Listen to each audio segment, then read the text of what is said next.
I'm Purple. I got a chance to sit down an early screening of Elvis, and I'm going to share my thoughts with you in a non spoiler fashion so you can decide whether or not you want to go see it this Friday when it comes out in theaters. TLDR for this one's pretty simple.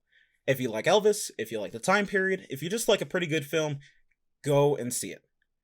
Now, my thoughts on it are pretty simple actually. There's not a lot to break down in this one because it is a true story. I am not going to pretend to be an Elvis fanatic. I enjoy his music. I listened to it growing up. I listen to it now. It always finds a way in my playlist, one or two songs. But I enjoy him. I enjoyed a lot of what he did. He's the king of rock and roll. I like that whole mystique that he had. I also like the whole like dying with 40 pounds of red meat in his gut. I don't even care if it's true. I just think it's awesome. But I decided to go and see it, and I was pleasantly surprised. The only problem is I can't tell you how much of it is true. We got to see a little interview with the daughter of Elvis before the movie, and she said it's the first movie that's ever done her father right. I can't confirm or deny that. And because it's a true story, I don't really get the chance to hold it to a critical level as far as the story and, plots making sense and all that, because truth is stranger than fiction. I can't tell someone their real life didn't happen. I have to take the filmmakers at their words, that they did their research, that this is a well-made film, and to me, it felt authentic. It felt like a good representation of Elvis because it didn't. I don't know. He felt glamorous but not grandiose, if that almost makes sense. Like he was a real person underneath, but that stage just kind of transforms the performer in the way that it quite often does with a lot of the greats. I had a few notes I want to share about the movie, but they're pretty simple. First of all, it went by in a flash. Like from start to finish, I felt like we were 100 miles an hour the whole way. And I liked that. It gave me a very, I don't know, it felt true to the life of a rock star, if that makes sense. Like I feel like their life would always be 100 miles an hour, just no stops, no breaks, we're going. Even the slow moments felt like, we gotta go, we gotta go, we gotta go, we gotta go. And that felt like Elvis to me. That felt like rock and roll. I enjoyed that aspect of the movie. Um, One thing, I like happy stories. I like happy endings. We know how Elvis died. We know it wasn't a happy ending. We know he got screwed by his manager, which is a lot of what this movie is about, as the trailer will have told you. And look, I'm going to say that I don't really want to see this movie again, but it's not because it's a bad movie. It's just because I don't often like walking out of a movie theater feeling sad, especially if it's a true topic. I go to the movie theater for escapism. I like to feel good. I like a sad movie. I think everyone does. One of my favorites of all time is Perks of Being a Wallflower, but true stories are a little harder to bear, I guess, is all I really have to say about it. What else do we have here? I like that we got a little bit of true to life information about the Colonel after the end of the movie. I just think that's worth sitting down and watching. There's no end credit scene, so don't worry about that. As soon as the writing at the end is done, you can go home. No bothers there.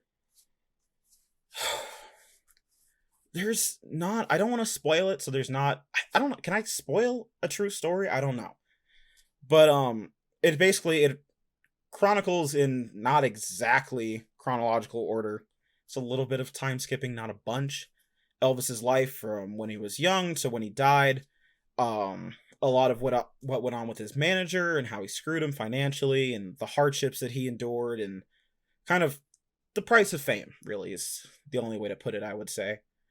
It's an enjoyable movie. I thought it was well paced. I thought it was well acted. I thought the main actor, whatever his name is, I'll put it over there or something. I don't know. I thought he was good. I thought he did a great job. Obviously, Tom Hanks never misses. And those were really the two shining points of the movie. Honestly, I couldn't tell you anyone else's name as far as like characters in the movie. I couldn't tell you his mom's name, his dad's name, his band, his wife, anybody. But didn't really take away from anything. It was the story about Elvis and his manager. That's what it was. It's what it was trying to be, and it's what it succeeded in being. I really enjoyed it from start to the end, and I think you will too. This is Editor Purple chiming in really quick. I just wanted to show you a snippet of one of Austin Butler's pre-production tapes as he was learning to be Elvis.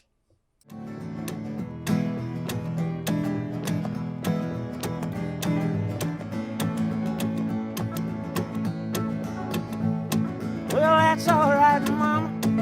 That's alright for you. That's alright, mama. Just any way you do. That's alright. Oh, that's alright. That's alright now, mama. Any way you do. Well, mama, she done told me. Papa done told me too. I'm going to keep this one nice and short because, frankly, there's not a lot to break down. A story's a story, and it was simply whether or not it's well told. I felt it was well told in here. For me, this was an easy 7 out of 10 movie. You know, it was better than, it was better than an average movie you'll go to the theater to see, but, it doesn't beat out Top Gun Maverick for me. It doesn't beat out The Batman. It certainly doesn't beat out Everything Everywhere All at Once for movie of the year, but it'll probably slot into a top 10, maybe even top 5 movie of the year for me. We'll find out. Obviously, it's early in the year. There's a lot going on.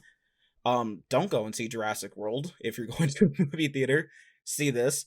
I could make an entire rant about Jurassic World, but frankly, it's been done by better people than I. So I have a Michelin star system for movies. 0 stars is just don't even bother. Don't see this. 1 star is you should probably see this on DVD. It's worth seeing, but don't go to a movie theater. A 2 star is if you're going to a movie theater, see this. A 3 star indicates that you should drop whatever you're doing and you should make plans. You should see this movie. This fits comfortably in a 2 star category for me. It's not something I'd make plans about, but I would see it in theaters. It adds a little bit of the grandiose to the story. It's a story that should be told with a big rockin' sound system, and I think you'll enjoy it better that way. So overall, go and see it. I think you'll enjoy it. Come back, tell me what you thought about it. I'll be here next time for whatever I review next. Have a good one. Remember, always remember to smile. Oh, God. I'm sorry. So that guy you're fooling with, she ain't no good for you. That's alright. Oh, that's alright. That's alright now, mama. Anyway, play.